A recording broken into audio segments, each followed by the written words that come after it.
todos y todas. De mi parte, agradecer a la editorial Fin de Siglo por comunicarse con AEU, por contactar a través de la biblioteca y la Sala Camacuá, poder concretar la presentación de este libro en este espacio tan querido, que es casa de Jorge Chagas, afiliado de hace muchos años de AEU. Y bueno, agradecer también que se siga escribiendo sobre estos temas en el marco de los 50 años de la huelga general, del golpe, un libro de lo que fue el movimiento sindical en la dictadura. Es algo muy importante para el movimiento sindical en este país, sobre todo en este momento. Así que bueno, dejarlos con Alicia, editora de Fin de Siglo, que va a presentar a los protagonistas de este libro. Y bueno, nada, como vieron, abajo está el libro a la venta para quienes quieran llevarlo. Y muchas gracias por estar acá. Gracias.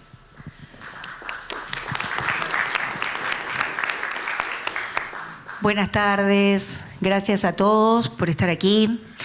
En especial gracias a EU. Y bueno, volver a esta casa, ¿no? Volver, creo que a todos, salvo a los más jóvenes, nos resulta como una especie de cariño al alma volver a la Sala Camacuá, que forma parte de la historia que está narrada en este libro, ¿verdad?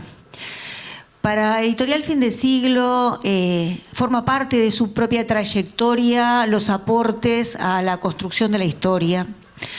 Y en particular nos enorgullece mucho que junto a Jorge Chagas, que es nuestro autor desde hace mucho tiempo, no solo en sus investigaciones históricas, sino también en sus obras de narrativa, en este caso contemos con la pluma de Gustavo Truyen.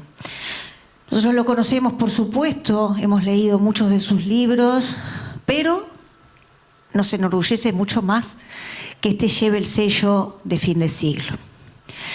Y en esta noche, el cuarto integrante de esta mesa, que iba a ser una especie de club de Toby, como verán, ¿no? Pero bueno. Richard Reed tiene un inconveniente de salud, le acaba de confirmar a Jorge que en realidad está internado. Les mandamos un caluroso abrazo desde aquí, y para las malas lenguas que pensaban que estaba llegando tarde por su experiencia previa, ¿verdad? Y todo el mundo esperaba que llegara un poco tarde. Y no sean malos, el pobre hombre está enfermito. Y bueno, entonces les cuento. Primero, voy a pedir disculpas porque en todas las casas nos pasan cosas horribles, como por ejemplo que este libro no tiene código de barras. Entonces, como no tiene código de barras, todavía no lo vamos a poder mandar a las librerías. Así que a las librerías va a llegar en 2 o 3 días. Pedimos disculpas, pero no es culpa ni del distribuidor ni del librero, sino exclusivamente de nuestra editorial. Así que estaremos incluyéndole unos bellos stickers que tendrán el código de barras a la brevedad. Por eso les cuento que lo estamos vendiendo acá, pero no lo van a encontrar en librerías hasta dentro de un par de días. Contadas todas estas cosas, todos estos percances que han ocurrido, la idea sería que el profesor Carlos de Masi, que naturalmente no precisa la menor presentación, va a hacer una introducción a este libro, y luego vamos a contar con los 2 autores, con Gustavo Truyen, o sea, en orden de aparición, como ustedes los ven. Jorge Chagas había dicho originalmente que no iba a hablar. Mentira. O sea, los que lo conocemos sabemos que eso es imposible. Y además también sabemos que la gente de la biblioteca lo está persiguiendo para que le devuelva libros, ¿no? O sea que, Jorge, por favor, devolverle los libros a la gente de la biblioteca, porque si no vamos a salir de acá.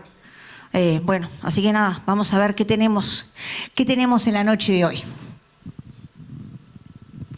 Bueno, buenas noches. Muchas gracias por la invitación. Muchas gracias a los autores por haber pensado que yo podía hacer una buena presentación.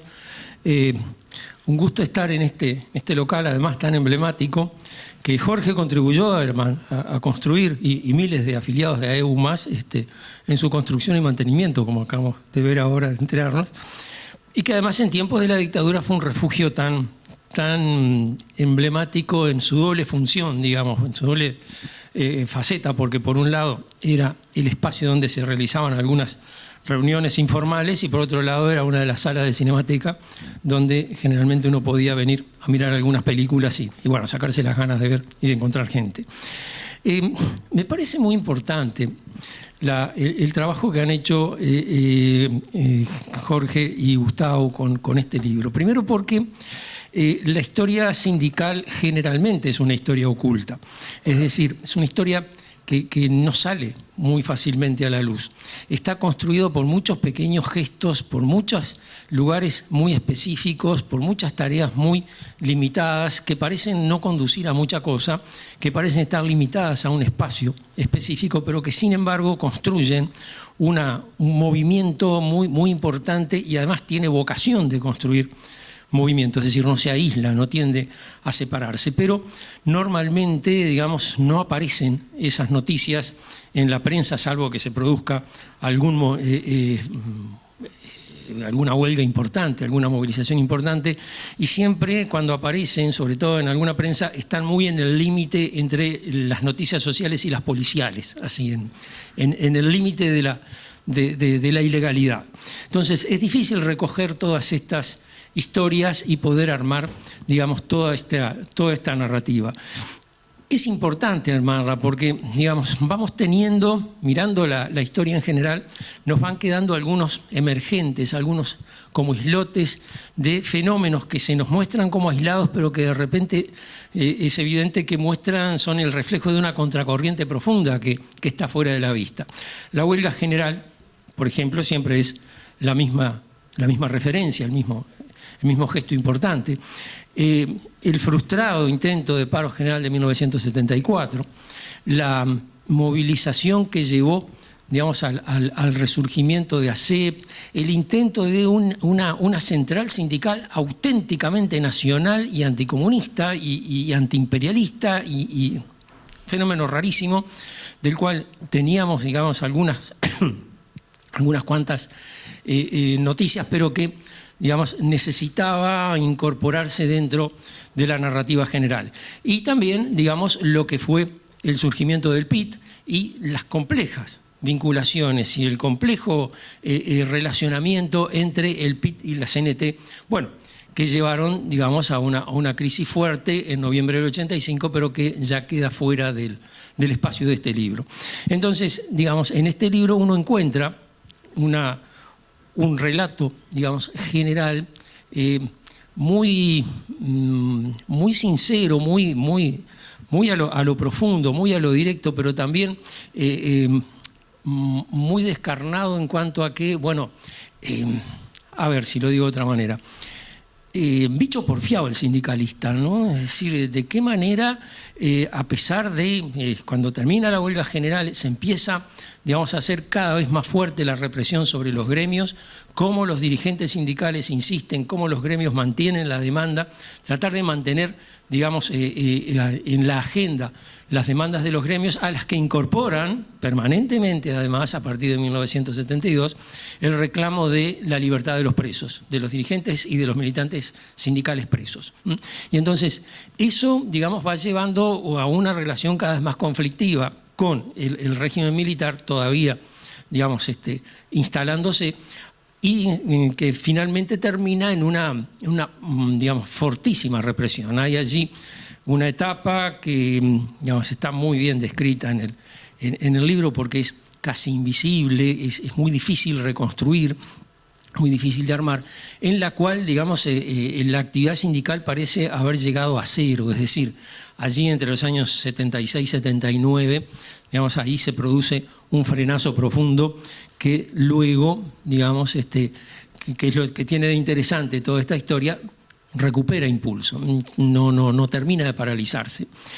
Y bueno, digamos, todo esto lleva a la creación del PIT, de dónde sale el PIT, cuál es su matriz, cómo surge, cómo actúa, cómo empieza a encontrar, digamos, sus mecanismos de acción. Y aquí es interesante, el movimiento sindical tiene historia desde el siglo XIX, no es un recién llegado como movimiento social. Y como tiene historia, también tiene memoria, es decir, hay cosas que los dirigentes sindicales y que los sindicalistas de base, todo el mundo sabe qué es lo que se hace en un sindicato. Y aunque haya habido un corte tan fuerte allí, en la segunda mitad de los años 70, que prácticamente renueva casi toda la dirigencia sindical, y bueno, también en buena medida también se renueva la militancia porque hay mucha participación de los jóvenes, empiezan a recuperar rápidamente la memoria y empiezan a recoger los mismos gestos, las mismas prácticas, los mismos movimientos que hacían en el pasado y que en el pasado se habían mostrado muy eficaces. Por lo tanto, digamos, son de eficacia probada. Me refiero a esto por la rapidez relativa con la que el movimiento sindical se reconstruye. Es decir, entre 1976 y 79 los sindicatos están casi paralizados, sin embargo a partir de 1980 y con más fuerza en 1981, cuando la dictadura no tiene más remedio que aceptar la organización sindical y crea aquella extraña ley de asociaciones profesionales en las que estaba permitido solamente actividades sociales, culturales y deportivas. No había posibilidad de hacer ningún tipo de reclamación ni nada por el estilo, pero rápidamente, digamos, y aquí es una de las cosas que están muy bien mostradas en el libro, el movimiento sindical se apropia de esa ley, le cambia el sentido, la transforma en otra cosa y bueno, empieza a actuar a partir de allí, reconstruyendo imaginariamente el funcionamiento de una central que formalmente estaba proscripta y a la vez renovándola en todas sus características. Entonces, hay acá, digamos, una narrativa que es muy difícil no leer en clave de épica. Y es muy difícil no leerla en clave de épica, porque en definitiva, digamos, se trata de, para usar la imagen clásica, la lucha de David contra Goliat. Y en definitiva, David termina ganando, como debe ocurrir, y termina ganándose un espacio a pesar de todas las formas como la dictadura trata de limitarlas. Está eso, también por otro lado está el espacio internacional y cómo el exilio uruguayo contribuyó en buena medida a aislar la dictadura políticamente, a aislarla con las demandas por los derechos humanos y también a aislarla por los reclamos de la OIT. Si la Organización Internacional del Trabajo encuentra, en el caso uruguayo, un caso bastante emblemático y lo trabaja muchas veces, y leyendo el libro, y eso les agradezco, además de hacer el libro, esto es particular a los autores, leyendo el libro vine a encontrar la clave de la reunión de la OIT de 1983, que fue la primera, digamos, en la que va una delegación del PIT. Richard Reid lamentablemente no está presente, era uno de los que fueron en esa delegación. Siganda, presidente de AEU, era el otro representante. Y mirado en la prensa uruguaya, digamos, se ve que pasó algo raro, porque va la delegación oficial, lleva a un integrante obrero, Saldivia, un obrero de Paicue, de la CGTU, y excluye, digamos, se había hecho el acto el 1 de mayo del 83, una cosa multitudinaria, pero excluye a los delegados del PIT. Los delegados del PIT van invitados por una central internacional y entonces allí, digamos, confrontan por primera vez delegados, digamos, obreros uruguayos avalados, legitimados por el acto del 1 de mayo, confrontan con el gobierno. Fue el ministro, que era el señor Crisi, fue a la OIT personalmente con la delegación y confrontaron evidentemente con Saldivia. Eso, digamos, a nosotros nos quedaba bastante en la oscuridad, pero sí veíamos los efectos. Es decir, cuando vuelve la delegación del PIT, que además visitaron otros países de Europa, quieren volver, el PIT quiere hacer un acto de recepción, el gobierno lo prohíbe. Entonces quieren hacer una manifestación, ir a esperarlos al aeropuerto, el gobierno los cita a los que estaban haciendo la convocatoria y poco menos que los amenaza con la cárcel de por vida si insisten en esa línea. El ministro Crisi llega y echa espuma por la boca, furioso, que había unos autodenominados representantes de los obreros uruguayos, que la única delegación oficial es la que acompañó, etc. Está enojadísimo. Que además fueron invitados por 3 centrales internacionales, una de ellas con sede en Praga, era minoría, las otras 2 no tenían sede en Praga, pero no importa, igual. Y el señor Saldivia vuelve y renuncia a la CGTU, y la CGTU poco después se disuelve. Entonces, ¿qué pasó ahí? ¿Qué pasó en la OIT? Bueno, la respuesta está muy, muy bien explicada en el libro y claro, después que uno lo lee se da cuenta que al señor Zaldivia no le queda más remedio que renunciar, a la CGT1 no le queda más remedio que disolverse y el PIT quedaba ocupando todo el espacio. Esto no quiero extenderme mucho más porque, digamos, empiezo a hablar del libro y empiezo a spoilearle todos los datos, entonces más vale los dejo así por estas. Pero hay una o dos cosas que quiero mencionar. Digamos, bueno, Chagas ya tiene, ya registra antecedentes, como dicen los partes policiales en este tema, porque había escrito ya hace bastante tiempo un trabajo sobre el movimiento sindical. Pero claro, se ha incorporado mucho material. Entramos a los archivos de la Dirección de Información e Inteligencia. La Dirección de Información e Inteligencia estaba permanentemente vigilando los sindicatos, como estaba permanentemente vigilando los partidos, como estaba permanentemente vigilando a todo el mundo, como pueden ver en estos archivos ahora que se pueden consultar en internet. Y eso, digamos, es un material muy rico, hay mucho material, mucha información, mucho volante, mucho folleto, muchos datos sobre reuniones, mucho informante que pasa datos y que pasa cosas. Y bueno, eso es un insumo muy importante para poder incorporarlo a la historia del movimiento sindical. Y bueno, eso en buena medida es lo que este libro ha hecho y es lo que podemos encontrar acá. Y hay una cosa más, digamos, que está presente en el libro como está presente en el movimiento sindical en general, y es una cosa que es muy llamativa, que es la siguiente. El libro muestra, digamos, los permanentes conflictos de tendencias que se verifican dentro de la CNT y que después se reproducen en el PIT y que van a generar conflictos entre el PIT y la CNT. Son, digamos, conflictos que derivan de maneras diferentes de entender la militancia sindical, de diseños estratégicos diferentes sobre hacia dónde debe dirigirse la actividad sindical, etcétera, etcétera, que llegan a conflictos muy fuertes, a debates muy intensos, a cosas muy jugadas, el levantamiento de la huelga general en la asamblea de Impasa. Caramba, hay 3 sindicatos que salen proclamando que no se perdió la huelga, lo que no es la derrota de la huelga, sino la derrota de una manera de entender la lucha sindical, etcétera. Es decir, hay allí un conflicto permanente. Sin embargo, la CNT primero, el PIT después y el PIT-CNT ahora, son organizaciones voluntarias. De hecho, no existen como organización. No es la CGT Argentina, no es, digamos, un sindicato, una central, como uno puede encontrar. Es simplemente una coordinación voluntaria de sindicatos. Y esa coordinación voluntaria de sindicatos ha tenido una perduración y una capacidad de acción increíble. Para los sindicatos, y lo vemos ahí, sería mucho más fácil pelearse todo y salir cada uno por su lado que tener que aceptar, negociar y bajar algunas demandas para coincidir en una central. Sin embargo, la tendencia inmediata de los sindicatos en cuanto resurgen es crear el PIT, es decir, crear una coordinación en la cual todos puedan actuar juntos.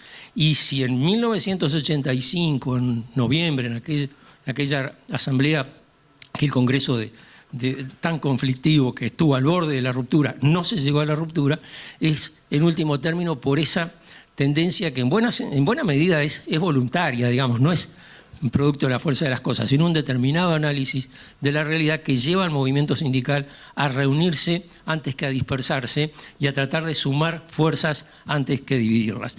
Creo que en ese sentido, digamos, el libro que están presentando hoy aporta mucha información, aporta mucho material para la reflexión y sobre todo aporta mucho para conocer cómo se mueven el movimiento sindical, cómo se movió el movimiento sindical en condiciones tan duras, digamos, como fue tener que soportar permanentemente la mirada de la dictadura. Muchas gracias por este libro y muchas gracias por la paciencia.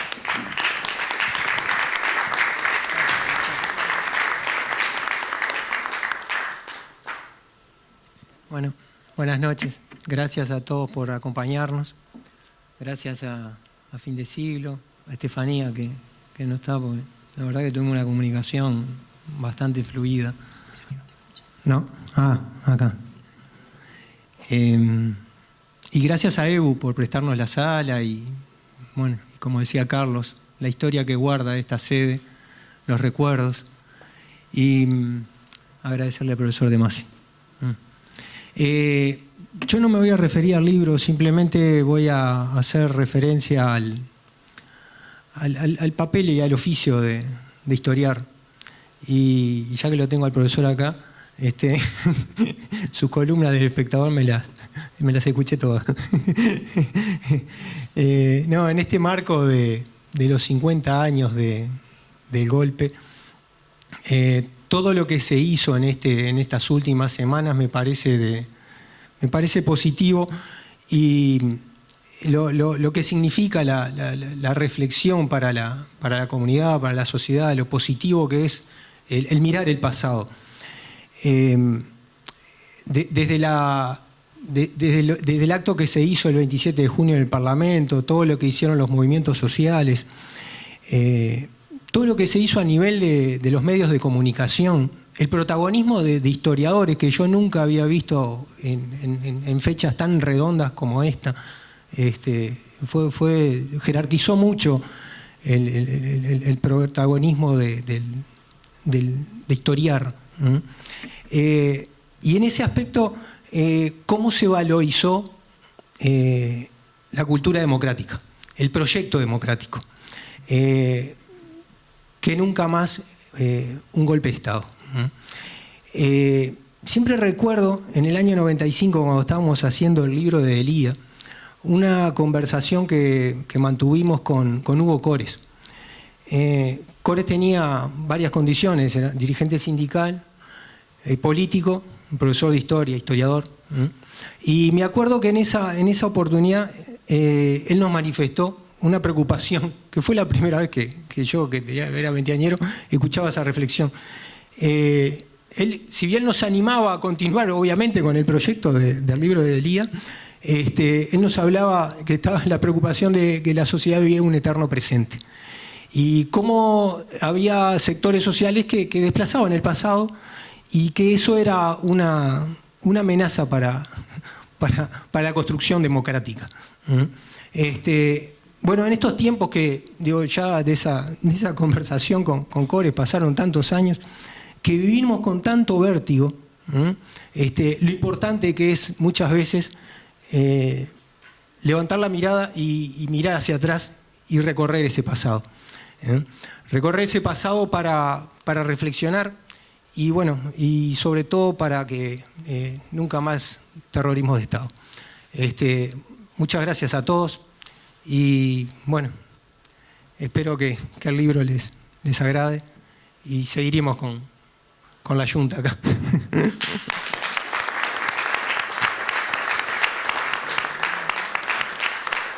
Bueno, buenas noches a todos. Yo me siento muy emocionado. Hola. Bueno, buenas noches a todos. Yo me siento muy emocionado porque AEU es como mi segunda casa. Yo empecé siendo muy joven, bueno, casi adolescente, haciendo deportes aquí, y ha transcurrido un largo tiempo de aquellos años que justamente son los años del comienzo de la dictadura. Pero a pesar de que yo en aquel momento, obviamente, entendía poco de las cuestiones políticas y sindicales, AEU siempre respiraba en su ambiente esa resistencia a la opresión que se vivía. Este libro puede ser leído en muchas claves. Es un libro de resistencia. Es un libro que tiene actos heroicos, van a haber actos heroicos. Es un libro que muestra la esperanza en tiempos oscuros, la esperanza, como muchos dirigentes sindicales, especialmente aquellos que estaban fuera del país y aquellos que aún quedaban libres acá, a pesar de todo, tenían esperanza que un día iban a renacer las libertades. Y también este libro, ustedes van a ver que este libro tiene una característica que describe los fracasos, que son más de uno, de intentar crear un movimiento sindical diferente a la CNT. Desde los intentos de Volentini, que en el año 73 era ministro del Interior, por crear un sindicalismo adicto, los intentos de Chape Pose, de general Chape Pose, comandante del ejército, por atraer hacia él a los sindicatos no comunistas. Hoy sabemos, gracias a a la desclasificación de los documentos, por qué él estaba haciendo eso, porque él tenía un proyecto político propio de convertirse en presidente de la República. El intento sorprendente de que sale de las páginas de Nuevo Amanecer, que era el periódico de la JUP, de la Juventud Uruguaya de Pie, con la Unión, se le llamó la Unión de Trabajadores, la Unión General de Trabajadores, la Unión Gremial, y después se quedó como la Unión, que llegaron a tener una sede en la Ciudad Vieja y a hacer un congreso en Durazno.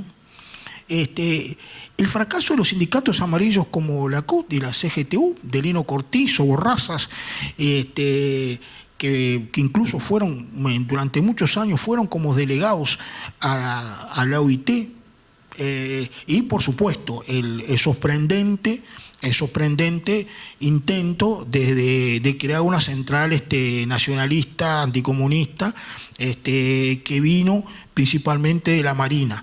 Hoy, gracias a la desclasificación de los documentos, sabemos que uno de los cabecillas de esa operación, el presunto capitán Banchini, sabemos quién es, sabemos que es Fleming Gallo.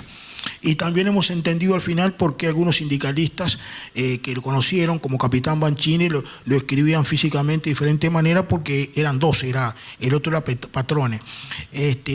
Hoy sabemos más, por suerte la desclasificación de documentos nos permite tener un panorama mucho más claro de lo que pasó.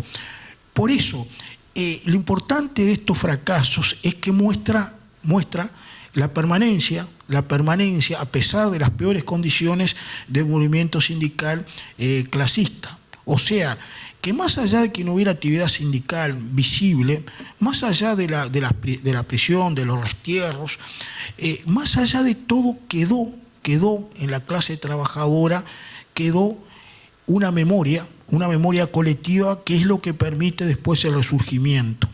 Creo que eso es lo más importante de este libro. Para finalizar,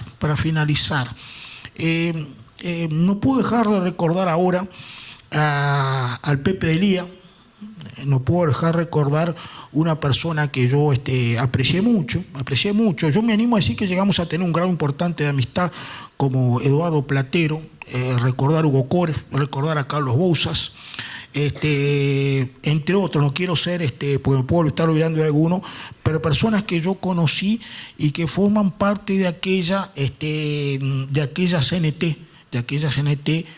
que dejó una memoria muy importante en la clase trabajadora, así como personas como Carlitos Pereira, también fallecido de Funza, que fueron uno de los reconstructores del movimiento sindical. Bueno, yo creo que ellos, estén donde estén, nos están mirando y están contentos de que hayamos hecho este libro. Muchas gracias.